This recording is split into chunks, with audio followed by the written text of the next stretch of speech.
Farm, family, community. This is Midwest Farm Weekly. Good morning, I'm Elaine Wells, and thank you for joining us for Midwest Farm Weekly. In your news headlines today, some rain across the state has boosted topsoil moisture, according to the latest Wisconsin crop report. 66% is now rated adequate after spending most of the summer short on moisture. The corn for grain harvest is 14% complete. Moisture content of that harvest around 23%. Corn for silage harvest is around 8 days ahead of average, now 93% complete. Soybean harvest made good progress in the last week. 54% of that crop is now off the field. Fall tillage, 21% complete. That's falling about 10 days behind last year and 4 days behind the average. Natural wine is currently the fastest growing segment of the U.S. wine industry. It's a production philosophy that favors as little intervention as possible, typically fermented with no added water, yeast, or flavor enhancers. Some natural winemakers add sulfites, a chemical found naturally in wine, as a preservative. Others don't. Some filter their wines, others leave them cloudy and full of sediment. Total Wine, which operates 257 stores in the United States, says sales of natural wine have tripled from a year ago.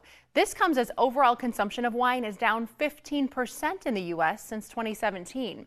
Growers say consumers want wine that reflect their lifestyle choices. The farm-to-table movement in the United States really made people concerned about what they're eating and what they're putting into their bodies. And I think for a really long time, we were a little bit more focused on the food that we're eating and the food that we're purchasing and consuming. And I think now it's also grown to encompass the wine that we're drinking as well. It tastes a little bit more tart, and there's more sort of acidity to it, and it feels like it's dancing on your palate. And I sort of describe this as a way of feeling like the wine is alive. Like it is, you're tasting something that is like this living product, and it feels like the most honest expression of what that grape was like in the vineyard. Now, unlike organic wine, which is certified by the U.S. Department of Agriculture, natural wine has no set standards in the U.S. Critics say that lack of defined standards and certification means consumers don't quite know what they are getting when they uncork a bottle. Wisconsin wineries are wrapping up harvest. A few ice wine grapes still remain, waiting for our colder weather. On Local 5 Live, we sat down with Steve DeBaker from Trout Springs Winery for an update on harvest.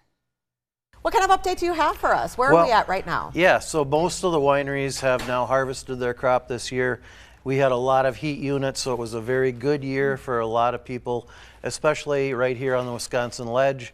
A little further west, a lot of people lost their crop because of the early frosts and late freezes. But it's been a good year. Talk a bit about the protection, so to speak, that the ledge offers and why that has made this such a great region to grow grapes. Yeah, certainly. I mean, there's a lot of mitigating factors here on the Wisconsin Ledge, including our weather as far as we're protected from late frosts and early freezes. We have the lakes surrounding us, so they act as a heat sink, and so the temperatures fluctuate very slowly. We have nice wind, 15 to 17 miles an hour wind to keep the crop well protected from funguses and molds and mildews. So there's a lot of things that definitely keep us protected. I'm curious about the ice wine. We were talking a little bit about, do you go into the season, do wineries go into the season planting specific grapes to become ice wine? Or if the weather decides, hey, this is going to become ice wine, is that how it works? Yes, it's all dependent upon Mother Nature. If you don't get enough freezing, in other words, you have to have at least 3 days at 17 degrees or less that the grapes are frozen, then you have to pick them frozen and press them frozen. So you need additional days because it's all done outside. You can't just pick the grapes, bring them in, warm up, because then the water goes into the mixture. So it's just the frozen sugars that do not freeze, and that's what allows you to make a true ice wine. Interesting. Now, Steve, we've talked about the Wisconsin Ledge AVA before. Trout Springs Winery, sort of known as the birthplace, right? Official declaration. What is an AVA for people who've missed our previous discussions? Certainly. So an AVA is an American viticultural area. There's about 267 AVAs in the United States, 134 of which are in California alone. Wow. The rest are distributed amongst the 34 states in the nation. So Wisconsin is very fortunate to have 3 of them, and they're very specialized locations that the government does delineate areas for growing grapes, and then it allows the wineries to put these labels to showcase the pedigree of what's in that in that label or in that bottle of wine. So you're assured as a consumer that you get 85% of those grapes grown in that area, and that assures you as a consumer that that's part of the AVA. Is there a Wisconsin Ledge AVA wine trail or anything? How can we enjoy the wineries that are in this AVA? Yeah, well, certainly just in the Green Bay area, there's probably at least a half a dozen or more, and people just hip hop around and visit the wineries. They come from all around the world. It's changed tremendously in the last 10, 15 years. Steve joins us monthly on Local 5 Live to showcase the Wisconsin Ledge. You can learn much more about this geological gem and all of the ways to explore it at wiledge.org.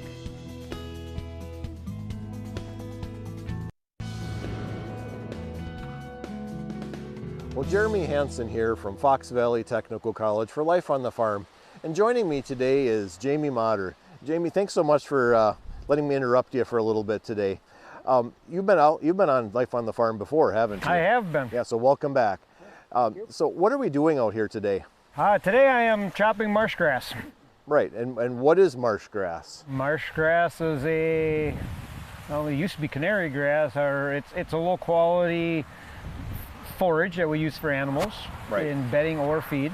Right, so I would call it marsh grass, marsh hay, canary grass, or formerly reed canary grass. Right.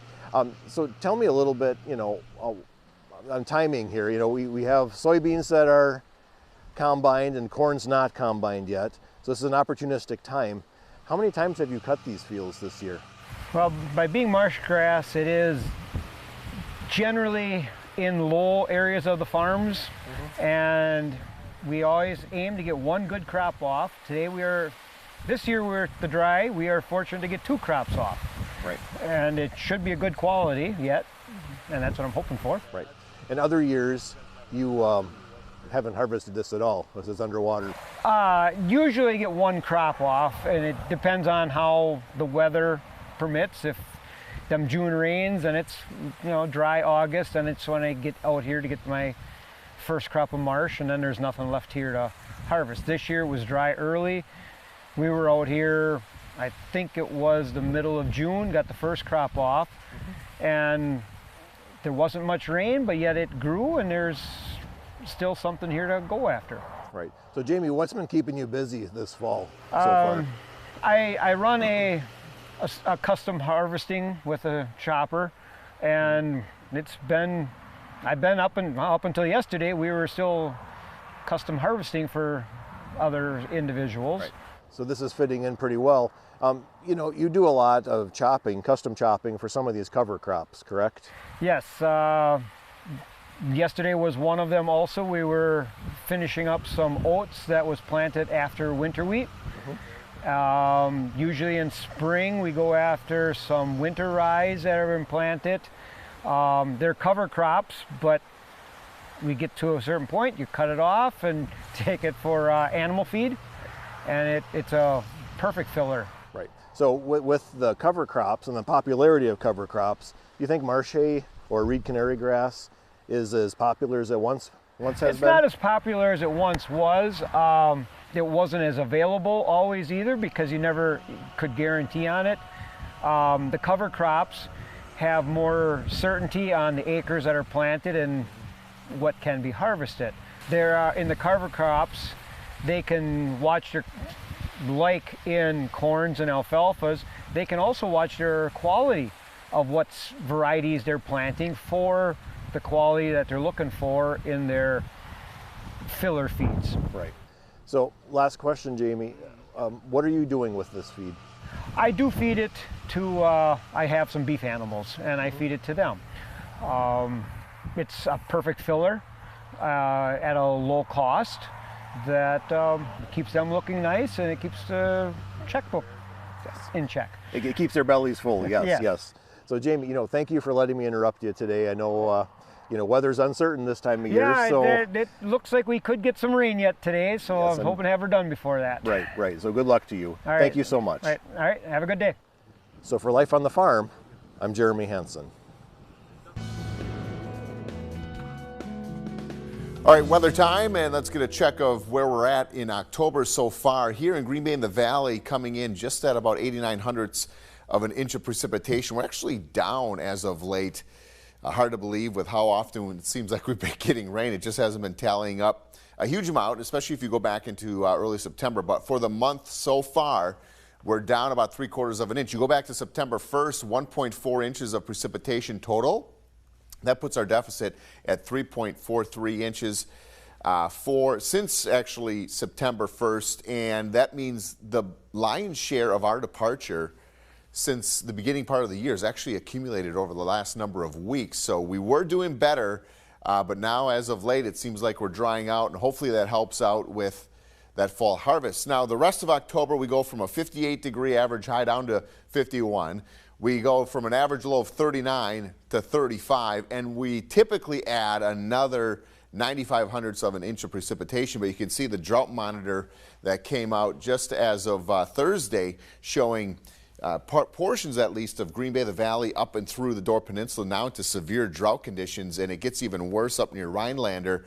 And really, really significant issues in terms of drought still ongoing for Iowa, where they have extreme to exceptional drought conditions there continuing on. But our deficits, again, starting to ramp up here as we go into our cool season, which is not good news. We need that moisture to ramp up now before we get really, really cold. We are projecting somewhere around an inch, inch and a half of precipitation through the next 10 days. So that is some good news in comparison to where the trends have been. So the Climate Prediction Center has much of the upper Midwest in the above normal category for not only precipitation, but then below normal when it comes to temperatures. We are anticipating a cool down, especially as we make our way through the end of the month. There is more Midwest Farm Weekly with Elaine Wells coming up right after this. Welcome back to Midwest Farm Weekly. Chances are many of the evergreen trees in your community started in Door County. This longtime business is just off the beaten path. I was invited to take a tour to show you the impact of this local landmark. Door County is the ideal area for growing evergreens. The cool summers, especially, we don't have that summer stress. It's rare that we would get a 90-degree day here. So the evergreens and actually any plants actually kind of get a vacation here because they grow under more moderate conditions. They don't have that stress on them from the heat. Evergreen Nursery was founded in Door County in 1864. They made a big splash in the market, exhibiting 80 evergreen plants at the 1893 World's Fair in Chicago. You think about the history of the nursery because it's been around so long. Supposedly, they said most of the white pine trees in Chicago came from Door County. Many of the evergreens that go across the Midwest actually originated from here. Since the nursery's been around for such a long time and actually was one of the originators of shipping plants great distances, usually in actually steamboats originally. And they would steamboat them to Chicago, and they go from trains across the country. Evergreen Nursery is one of the innovators in that. Of course, that was in the 100+ years ago. Now the modern nursery is the starting point for birch, pine, spruce, firs, and more. They even grow plugs for the Wisconsin cranberry industry. Right around 4 million plants a year. So of various sizes, mostly the small ones. Of course, when you grow a lot of really little plants, it sounds like a big number. Our nursery is not a large nursery by any means, so it sounds like we're big, but we grow large numbers of tiny plants.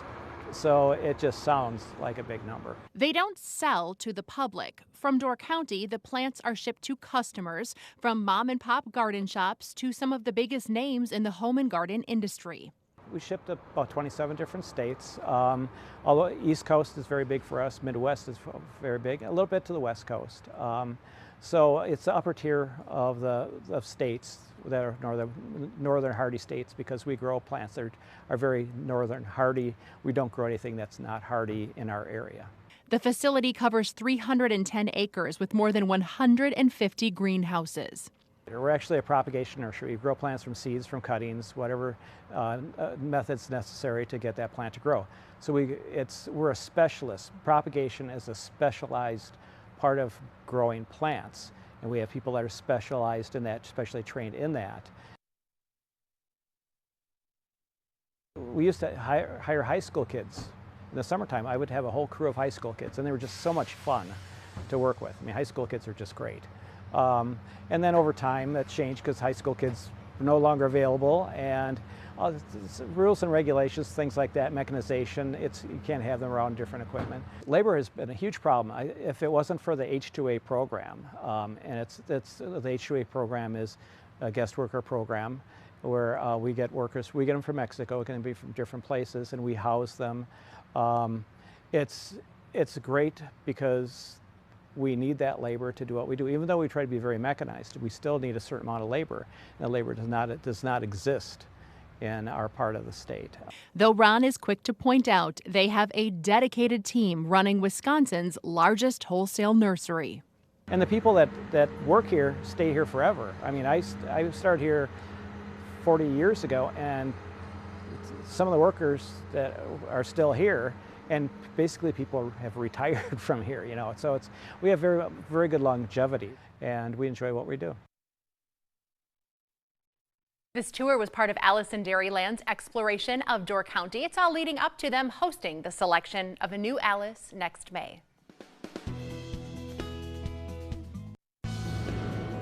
It is a program designed to help kids learn about farming and nutrition. We welcome David, Erica, and Anna, AmeriCorps Farm to School Specialists in the Howard Suamico School District. Good morning to all of you. Morning. David, let's start with an introduction to this program. What is the goal?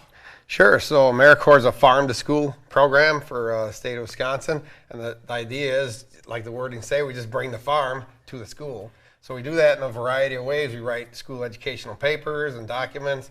We actually bring the kids to gardens, different types, hoop houses, outside gardens, indoor gardens with hydroponics. We grow vegetables and bring them into the school. They do taste tests. We utilize it in the school district and in the community. And then we also go to class and teach nutritional value of the food that's grown on the farm. Yeah. Anna, talk about working with students. Certainly you must have a passion for it. What is it that excites you about this? Working with students and taking them out to the garden, you really see them light up, and especially with the hydroponic towers, they're always asking, oh, how do we do this? And a bunch of different questions, and so their curiosity is what is enjoyable for me. Erica, talk about some of the different ways you help them access food. You know, a lot of them see it in the grocery store, but this is really giving them a different appreciation. It is. So working with the kids, they really get to know where their food comes from. So we really talk about our food miles, and our food miles are 0 if it's grown in the garden or in our hydroponics. And so that's something that the kids really take away from our program, and they really enjoy it. David, they just had the big apple crunch. Did they get a kick out of that? We did. The kids like it. When you add fun into food, then you got a double win there. So we all crunch the apple, and the apples come from local farms in the area. We bring them into school, crunch, you know, and they get their vitamin C for the day. Yeah. The kids enjoy that. Do you think kids are more likely to try food if they know a little bit more about the backstory? Absolutely. Why is that? I think, I really don't know. They just do it, right? They do, yes. I think they start with a seed and then they see it grow, and they're more applicable to try it. Sure, absolutely. David, talk a little bit about what got you involved in this role. You seem, I mean, you sent me, I think, about 100 pictures. You just seem so excited about this, and I love that. I do have a deep passion for farm to school. I'm a farmer myself, and then trying to show the next generations how valuable it is to create your own food and make food, and then the nutritional value that you get out of growing it. The kids that really get involved, like Eric was saying, when they actually do it themselves, then they're more apt to eat it and taste it and say, that's good, you know. So you guys have been getting some recognition on a statewide and even a national level. Talk about some of those awards. Sure. So we have... So we got what would you call American Bloom. American Bloom. Okay. It's a recognition that's for the community of Howard, and it's a nonprofit organization that promotes and celebrates local gardens in different communities. Fantastic. Right. So we won Best in Youth Gardening Program, and that's through the whole nation from the people that did apply. So it's a good award, yes. Anna, talk about the focus in this district specifically. The fact that there are 3 people dedicated to this, that's impressive. Yeah, so we have our summer school where we have 3 different gardens that we maintain with the children, and we also have 29 hydroponic grow towers that we maintain across the school district. So it takes a lot of work from the 3 of us and the nutrition department. Well, and there's opportunities around our viewing area to get involved with programs just like this. We'll link you up in the Midwest Farm section of wearegreenbay.com. Thanks for the work you 3 are doing. Appreciate you being here. Thank you for inviting us.